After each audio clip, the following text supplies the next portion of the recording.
তারাও অধীর আগ্রহ নিয়ে সবার কথা শুনবেন। একটা প্রসঙ্গ শুরুতে বলে নিই, নাটকটি কতখানি জনপ্রিয় ছিল সেটা বোঝানোর জন্য। একটু আগে কাদের ভাই আমাকে দেখাচ্ছিলেন বাকের ভাইয়ের ফাঁসি হয়ে গেলে একটা কুলখানির আয়োজন করা হয়েছিল, সেটির কার্ড ছাপানো হয়েছিল কাদের ভাই। হ্যাঁ, আমি কার্ড পেয়েছিলাম। আপনি কার্ড পেয়েছিলেন? কিন্তু আমি যাইনি। আমাকে কার্ড পাঠিয়েছিল। ভালো হয়েছে। এই কাহিনীগুলো আশা করবো যে আপনারা প্রত্যেকে শোনাবেন, কারণ যারা এই অনুষ্ঠান দেখছেন তারা ওই কাহিনীটা শুনতে চান। এখানে লেখা আছে, শুধু আসছে 30শে অক্টোবর 93 ঐতিহাসিক নাটক কোথাও কেউ নেই এর কেন্দ্রীয় চরিত্র বাকের ভাইয়ের নাটকীয় ফাঁসির 40 দিন পূর্তি উপলক্ষে এক বিরাট কাঙালি ভোজের আয়োজন করা হয়েছে। এটা হলো বাকের ভাই ভক্ত পরিষদ মিরপুর, এবং স্থান কিন্তু মিরপুর জাতীয় স্টেডিয়াম দক্ষিণ চত্বরে। 7:30 থেকে মিলাদ মাহফিল, 8:30 আলোচনা সভা, 10:30 থেকে 4:30 পর্যন্ত কাঙালি ভোজ। বছরটা কি? আচ্ছা, এখানে তো আর কেউ দাওয়াত পাননি, আমাদের কেন পাঠাইলো? আমি সাক্ষাৎ দেওয়ার পরে তোমার ফাঁসি হয়েছে, সেজন্য মানে ওরা ফরজ মনে করেছে যেটা আমার কাছে পাঠায়। এই মোটরসাইকেল সম্পর্কে আমার একটা কথা আছে, সেটা হলো যে মোটরসাইকেলের পিছনে বসতাম আমি, সামনে জর্জ, মাঝখানে উনি, পিছনে আমি। হ্যান্ডেল ছিল না ওটা, এবং আমি ছিলাম খুব ভীতু। আমি মোটরসাইকেল বসলে আমার ভয় লাগতো, এবং চালাতে হতো ওই কুত্তাওয়ালি যে বাড়ি, সেই বাড়ির ওখানে যে রাস্তাটা এবড়ো থেবড়ো, ওখান থেকে বেশিরভাগ সময় আমাদের যাতায়াত ছিল। মুনা ওখান থেকে চলাফেরা করতো। তো আমি বসার পরে যে শর্টটা যেমন হবে, তখন তো আমাকে উঠতে হবে, এবং যখন চলছে আবার ফিরে আসতে হবে। আসার পরে আমি এতই ভয় পেয়েছি যে আমি শেষ পর্যন্ত যা করেছি সেটার প্রমাণ হলো, আমি নূর ভাইয়ের মনে আছে নিশ্চয়ই, সেটা হলো যে শর্ট শেষ হওয়ার পরে নূর ভাই বরকত ভাইকে বলছে, বরকত ভাই দেখেন কাদের কি করছে। মানে ওনাকে খামচি দিয়ে, ওনার পেটের মধ্যে আমি খামচি দিয়ে ধরেছি, লাভ হয়ে গেছে। পারফেকশন তো অনেক বড় কথা, বাট অলমোস্ট পারফেক্ট কোথাও কেউ নেই। আমাকে উত্তরা থেকে ফোন করেছিল নাটকটা শেষ হওয়ার পরপরই। আমার ফোন নাম্বার জোগাড় করে এক ভদ্রলোক ফোন করে বলতেছে যে আমার বাচ্চাটা সে খুব কাঁদছে, যে বাকের ভাইয়ের ফাঁসি হয়ে গেছে, আপনি একটু বলে দেন যে না সে জীবিত আছে এবং ভালো আছে। তো আমি ঠিক আছে, ফোনটা দেন। কথা বললাম, আমি বললাম বাবু দেখো উনি কিন্তু জীবিত আছেন, ভালো আছেন, সত্যি বলছো? বাচ্চারা বলতেছে আমাকে হ্যাঁ আমি সত্যি বলছি, কিছুক্ষণ আগে তার সাথে কথা হয়েছে। আচ্ছা ঠিক আছে। এটা ভাবতে সময় দিচ্ছি। কাদের ভাই আপনি ঠোঙায় কি করছিলেন? না, ঠোঙার মধ্যে অনেক কিছু আছে। একটু দেখি কি কি ছিল। সেটা হয়েছিল কি আমি বলি। আর একটু সবাই ভাববেন যে কোন স্মৃতির কথাটা বা কোন দৃশ্যের কথাটা তখন তো আপনারা। পত্রিকায় প্রচুর লেখালেখি হচ্ছে, মিছিল হচ্ছে, তারপরে কার্ড ছাপা হচ্ছে, ভিউ কার্ড ছাপা হচ্ছে, এবং অসম্ভব জনপ্রিয় একটি চরিত্র সামনে দিকে এগিয়ে আসছে, সেগুলো মুনা।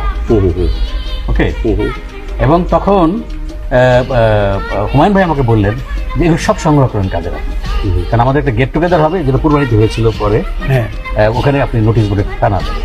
তার মধ্যে আরেকটি বিষয় ছিল যে একটি লোক নেত্রকোনা বাড়ি, উনি ওনার নাম এফিডেভিট করে বাকে রেখেছিলেন, আমার সঙ্গে দেখা এবং নূর ভাইয়ের বাড়িতে এসেছিলেন। নূর ভাই খুব ট্যাক্টফুলি তাকে হুমায়ুন ভাইয়ের বাড়িতে পাঠিয়ে দিয়েছে।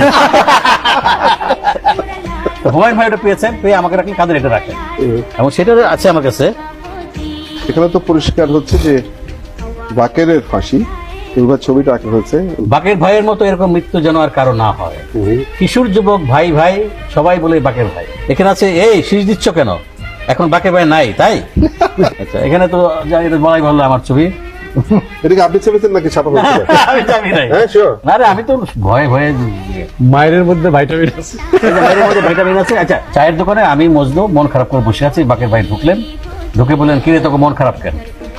তখন মজনু বলল বাকের ভাই মতি মানে মাহফুজ আর কি আমাদের থ্রেট করে গেছে, বদি ওকে একটা মাইর দিয়ে আসো। আমি ছিলাম ভীতু প্রকৃতির অ্যাকচুয়ালি। বাকের ভাই বলতেছে না বদি পারবো না, মাইর খাইবে। আমি বললাম বাকের ভাই কথা সত্যি। কিন্তু বাকের ভাই সঙ্গে সঙ্গে ডিসিশন চেঞ্জ করে ফেলছে, না বদি যাক, কারণ মাইরের মধ্যে ভাইটামিন আছে।